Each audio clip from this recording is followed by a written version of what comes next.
Hey traders, welcome to Top Tier Outlook for the bank holiday affected week of September 4.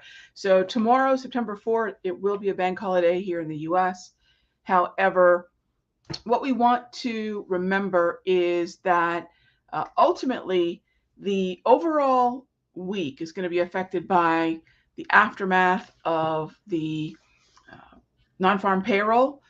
In this week's Top Tier Outlook newsletter that'll be going out on Tuesday, we're going to be talking about the bad news, good news phenomena, that the data shows the jobs market is cooling. We're going to dive into what the implications are for that. Is it time to still stay bullish or not, right? How does this map to FOMC decision making? The other top story of the week that we're going to dive into is what is the FOMC's opinion? Because whatever their opinion is the reality. If you think about Bostic's comments last week that underlying inflation may well be close to our target already, that's pretty telling. Now, what we don't know is whether that opinion is shared by more members of the FOMC.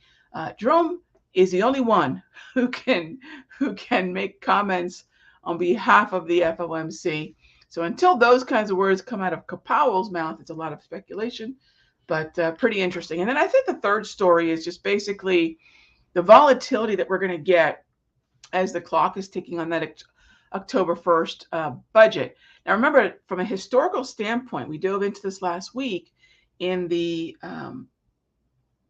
Top Tier Outlook, and that is the fact that September, the first 2 weeks of September, are going to look a lot like August did, which is why I've been focused on the short term, whether that be the short term 1 hour swings or even more short term in terms of the daily time frame, day trading time frames, the 5-minute time frame.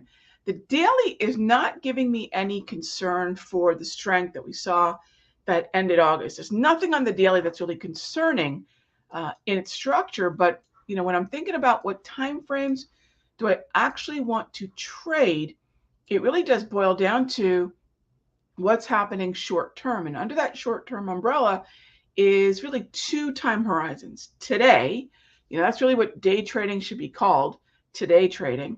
And the other thought that I have is how can I better, in terms of the lack of follow through, the constant will they or won't they hike or pause. Then, of course, you add in by September 12th, I think the House comes back to DC. So all this volatility that we're going to deal with, how do I not only survive it in terms of managing risk, but even better, how do I take advantage of it?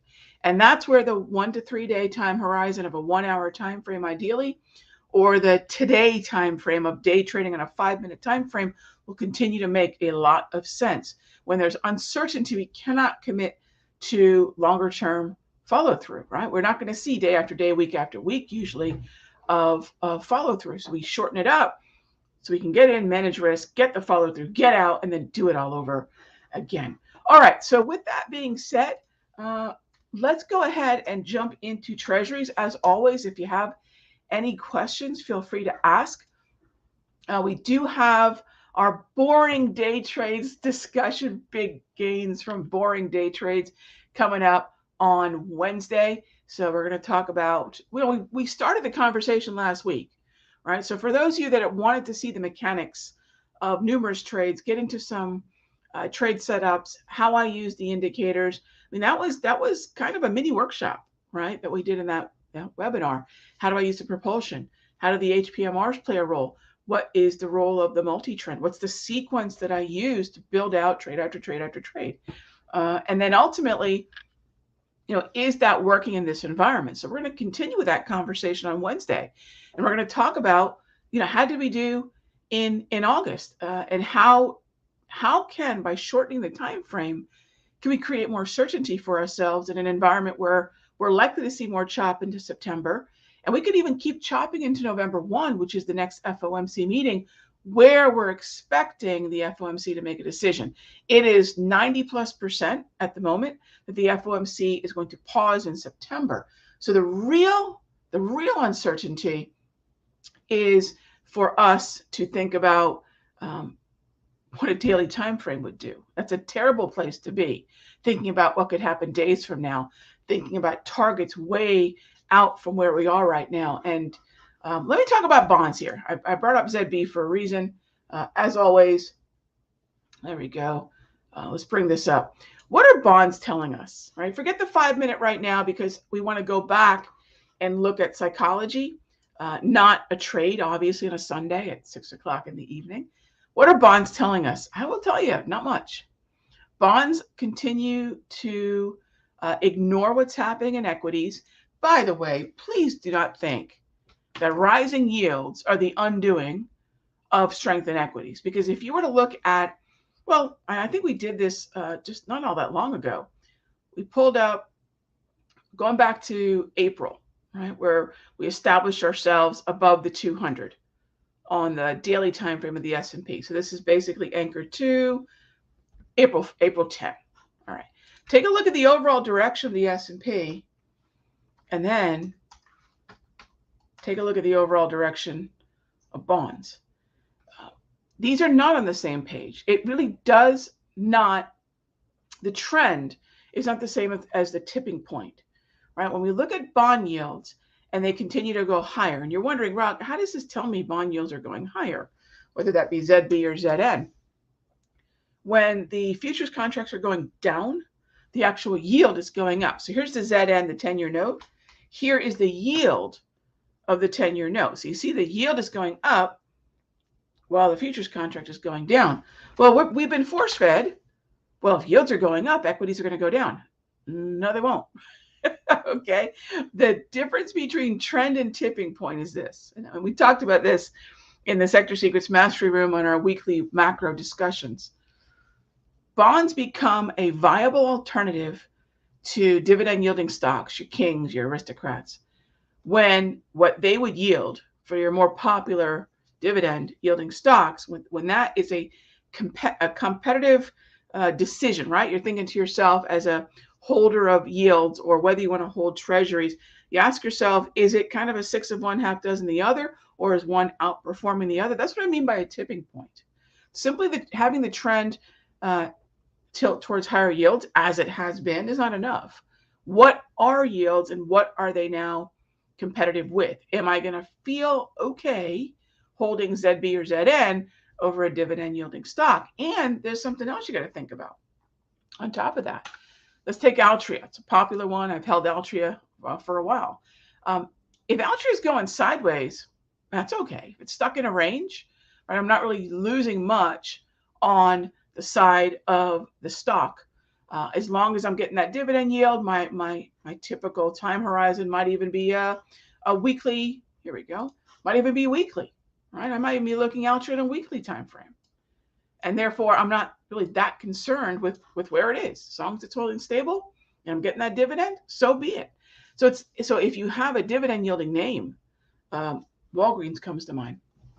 If you have a dividend yielding name that's also moving higher while it's giving a dividend, and I'm trying to think of one we talked about. Oh, you know what? Another great thing to look at would be XLE.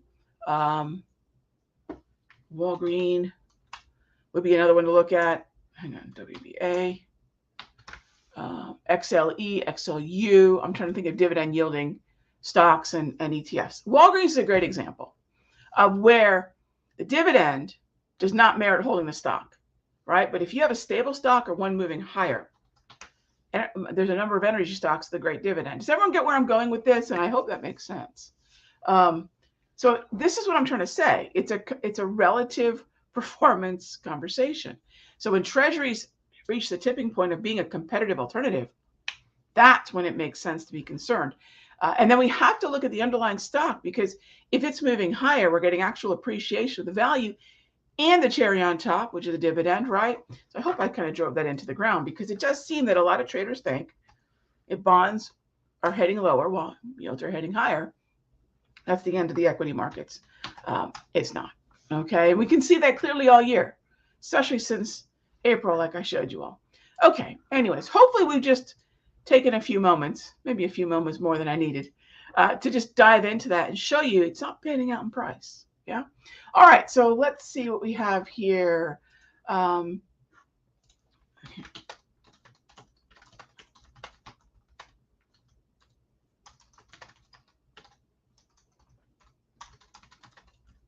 Give me 1 second here, gang.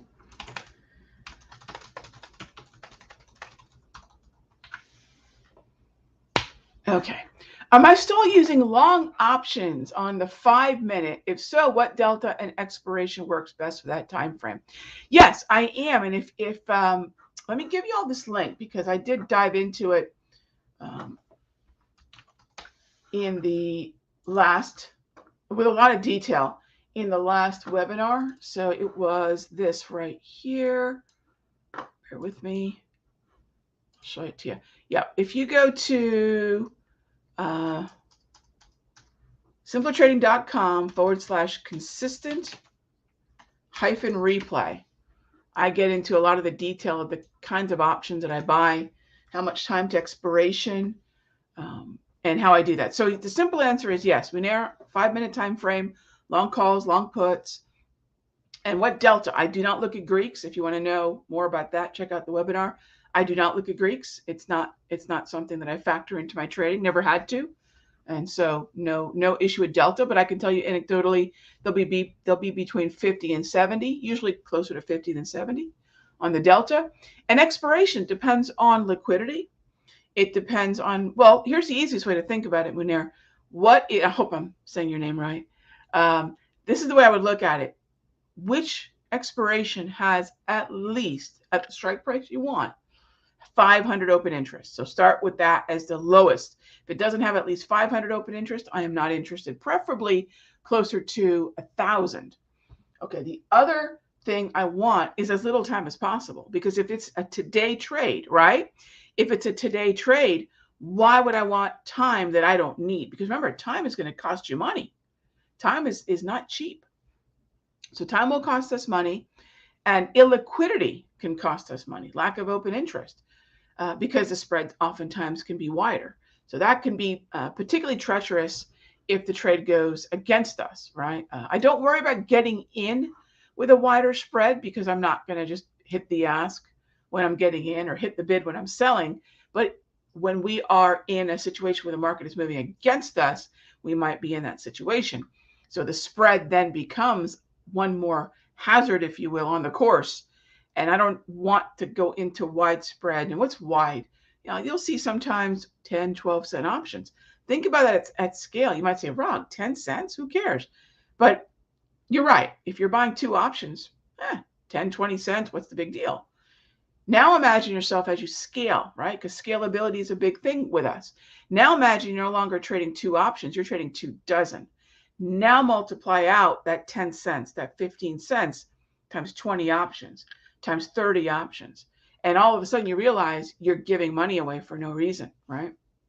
That you're adding to the cost of the trade for no reason other than not directing your order flow or getting into wide spreads, which could be hazardous. All right, so next up, let's see here. So again, if you haven't already checked out simpletrading.com/gain, why do I call them boring day trades? You're going to hear that a lot. I call myself the world's most boring day trader. Why do I call them boring day trades? Because, gang, they're not complicated multi-leg option strategy. They're not, your hair on fire SPX day trades, right? If you like active day trading, please let me save you your time. This is not what you want to be attending. Let me just tell you who this is not for. This is not for people who think they're going to turn a tiny bit of money into $100,000 in the next 30 days. Please save your time, save your money. This is not something that, I am not talking to folks who think they're going to turn a small amount of money into a huge amount of money. This is not about rapid account growth. This is about consistency, right? What does that mean? Over 30 years, I've been day trading on and off, probably on and off since 1995. And I've been day trading. And I want consistent setups so that I can take a little bite of the market out. I want to use the money ball, which I love that movie. I love the analogy. I just want to get on base. I don't need to hit home runs. I don't need to hit grand slams, right? I just need to get on base game after game. I need to stay healthy so I can show up game after game, right? So boring is what? Boring is consistency. But consistency is also profit. So unless you're thinking that day trading means getting in, getting out dozens of times a day, slinging contracts. Save your time. That's not what you're going to learn with me. If you want a more predictable way of finding trends, if you want a slower paced way of taking advantage of intraday movement, if you want a boring type of trading that's profitable. How profitable? I'm going to finish crunching the numbers for August. I ended August, I think I ended August at 87%. Did I 2x, 10x? Did I turn $2,000 into $40,000 or whatever? No, no. What I did is I very quietly, roughly about 12 trades on average a week. We were up. It's not as much as I was hoping. I really was hoping to double the account. I was really hoping to double the account because I know I'd be doing these webinars, but I'm not going to risk unnecessarily, right? So anyways, I hope that makes sense. I think a lot of traders are thinking, well, we can rapidly scale small accounts. No, what usually happens is people rapidly lose whatever was in that small account. And I do not want to in any way disrespect your time or your money.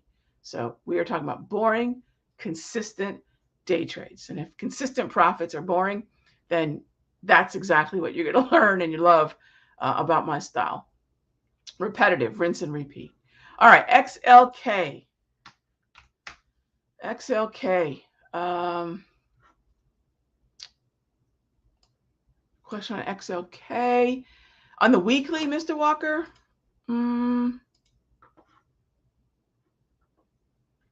It's an overall uptrend, right? So, Mr. Walker, in the Sector Secrets Mastery, let's go to the opposite end of day trading for a moment. Part of the class is access to the Sector Secrets Mastery. And one of the things that we did in the Sector Secrets Mastery back in October of last year is we entered XLK down around 122. And so we're already in it. So this was a weekly position portfolio session and alert that we send out to members. So we've been in a while. I don't have a setup near term at the moment, but for those of you that have been with me a while and taking advantage of these weekly time frames and our once a week discussion about macro and our position portfolios, this is one of about what is it, about 6 different positions we've got in that relatively new portfolio. XLB, XLK, XLU. Trying to remember what else we've had here. So that's straight from our mastery positioning, and I don't have a new setup coming up. Yeah, not right now. Not right now. We need another pullback, preferably, and then we can set up a trade for that longer time horizon. I think we've got Johnson & Johnson, utilities, staples. I'm trying to think what else. I'll have to go back and look. Now, staples, you might say, Rog, what'd you do in staples? Our typical entry was about $68. So while it's not up a ton, we didn't chase it higher, right? I'm not sitting with a position up at 77 like so many traders probably did, right? There's a timing element. Trading is timing, yes? All right. Next up is the China Central Bank getting large enough that they can affect the U.S. markets and the level of the European Central Bank, or is it just best to ignore them and only focus on the U.S. market? JP, I'll tell you this. News out of China, I did put a wild card hot zone in the top tier outlook, and that is Friday night's Chinese CPI. I am curious what that Chinese CPI is going to be. It's going to be after the market closes. We'll deal with it basically the following week. The reason the European Central Bank affects the US dollar as much as it does is because of the US Euro relationship. It's because the US dollar basket is 58% Euro. China is going to concern the broader markets from an economic standpoint. Nobody wants to see massive economies struggle because they know of the ripple effects, right? Drop that pebble in a pond and the ripples go 360. That's a heck of a pebble, right? In China. So the European Central Bank US dollar connection, or I should say more specifically, the Euro US dollar connection, has more to do with the pairing of the largest Forex spot market currency on the planet and the fact that the US dollar basket is 58% Euro. So I don't ignore China. I just, unless it's a massive narrative that's probably already affecting the indices, I really don't pay that much attention to it. I'll keep an eye on some of the data that's released because I know some of the volatility could accompany that data. But it does seem that news in terms of China does not seem to sync up necessarily with the calendar, and more so with news. It tends to feel like it's coming out of nowhere, because it kind of does. Yeah, it kind of does sort of come out of nowhere. So gang, yeah, that's a wrap. I got one question here from Michael, who asks, any idea why U.S. food companies are hitting new lows each week? People must eat. It's not, so Michael, remember, companies make money when people want to own the stock. It's not whether or not people want to buy their products, right? It's very different. I think sometimes people think that, well, who doesn't need something from Heinz? Who doesn't need something from, when I look at General Mills, who doesn't need something from, whatever, the Campbell soup, right? Remember, buying the stock is not akin to buying the product, right? It's about profit. It's about competition. We kind of talked about the tipping point with Treasuries. And ask yourself, Michael, this is the way I look at it, right? This is just my opinion. We have so many dollars, all of us, as traders and investors. Why do I buy one stock instead of another? Is it because I think that by buying, here we go, by buying ConAgra, I'm actually betting on people needing their products? Or if I'm betting on ConAgra, is it actually, I think this company is going to make a profit, a significant profit on their products compared to other companies and their products? So I would not associate those stocks heading lower with not needing their products. I would associate it with two things. One, people don't think whatever they're doing is profitable, or it's not more profitable than buying other things. Other things like what? Right now, energy. Again, if I'm going to allocate my dollars right now, what's sexier? Buying things like Exxon and Chevron and different energy and even natty gas stocks, or buying B&G Foods. I'm just looking at some of the names on your list, right? Is that it? That's the way I look at it. It's a competitive landscape. These stocks are fighting for our attention. These stocks are fighting for dollars to be invested in them because we believe that the stock price is going to go up because they're going to be more profitable. Right now, we think the stocks within XLE are going to be profitable. So that's the way I hope that makes sense, Michael. It's not a matter of whether or not people are going to need it. It's whether or not we want to put money in those stocks and we think they're going to increase in value, and whether those companies are going to turn significant products into profits, and whether they're going to beat out the likes of the Apples of the world, right? I mean, you got an Apple iPhone announcement coming up. We know those folks are going to make money on an iPhone 15, right? So that's the way I look at that. I hope that makes sense. And then by looking at the price, it confirms the fact that, no, there is right now not a lot of demand, right? Because support, buying, demand, a floor, it's all the same thing. And until it shows up, I don't need to be the first one there. All right, gang. So kind of our cash episode of Top Tier Outlook. Again, tomorrow's a bank holiday. I'm looking forward to seeing you all on Wednesday for boring day trades. Again, gang, I don't in any way want to waste anybody's time. This is not a style of trading that is hyperactive. It is the opposite of your hair on fire. If you're looking for excitement in your day trading, I am not your trader. However, if you're looking for consistency, a sequence that's repeatable, and some really boring profit, taking about 2 to 4 trades every morning, usually being done around 11 o'clock, having another window open for 90 minutes later on in the day if you want a second window of opportunity within the US trading session, trading scalable options, then you're going to dig. Absolutely love what we're doing. Check it out. Maybe you're saying, Rog, I really don't know. Come check out what we're doing, or check out the replay at simpletrading.com/consistent-replay. And that's our show. I hope you all are enjoying a nice, relaxing weekend. I'm going to be working on the webinar tomorrow. I'm going to be working on the class. The class slides are coming along really, really well. And we're going to talk about how we put all these pieces together, all these things that are on my chart things that you will get as part of the class. I'm going to talk about how to put all these things together so you have a powerful, simple to read dashboard, and we can get to work dealing with the chop and the macroeconomic uncertainty and even the historical nature of September to be pretty choppy, if not even bearish, how we can continue to manage risk and still keep our pipeline full of opportunity with a 5-minute chart, day trading options on stocks and ETFs. Thanks as always, gang. I will see you all. Let's see. I'll see you all. What's tomorrow? Are we going to do a charts and coffee tomorrow? You know what? Yeah, let's do a charts and coffee tomorrow. I think I used the wrong image for the show here. We'll update that. But yeah, we'll do a charts and coffee tomorrow. We'll do that. We'll do that. So I'll see you tomorrow morning at 9. All right, gang. Enjoy the rest of your evening. Thank you as always for your time. I'll speak with you soon.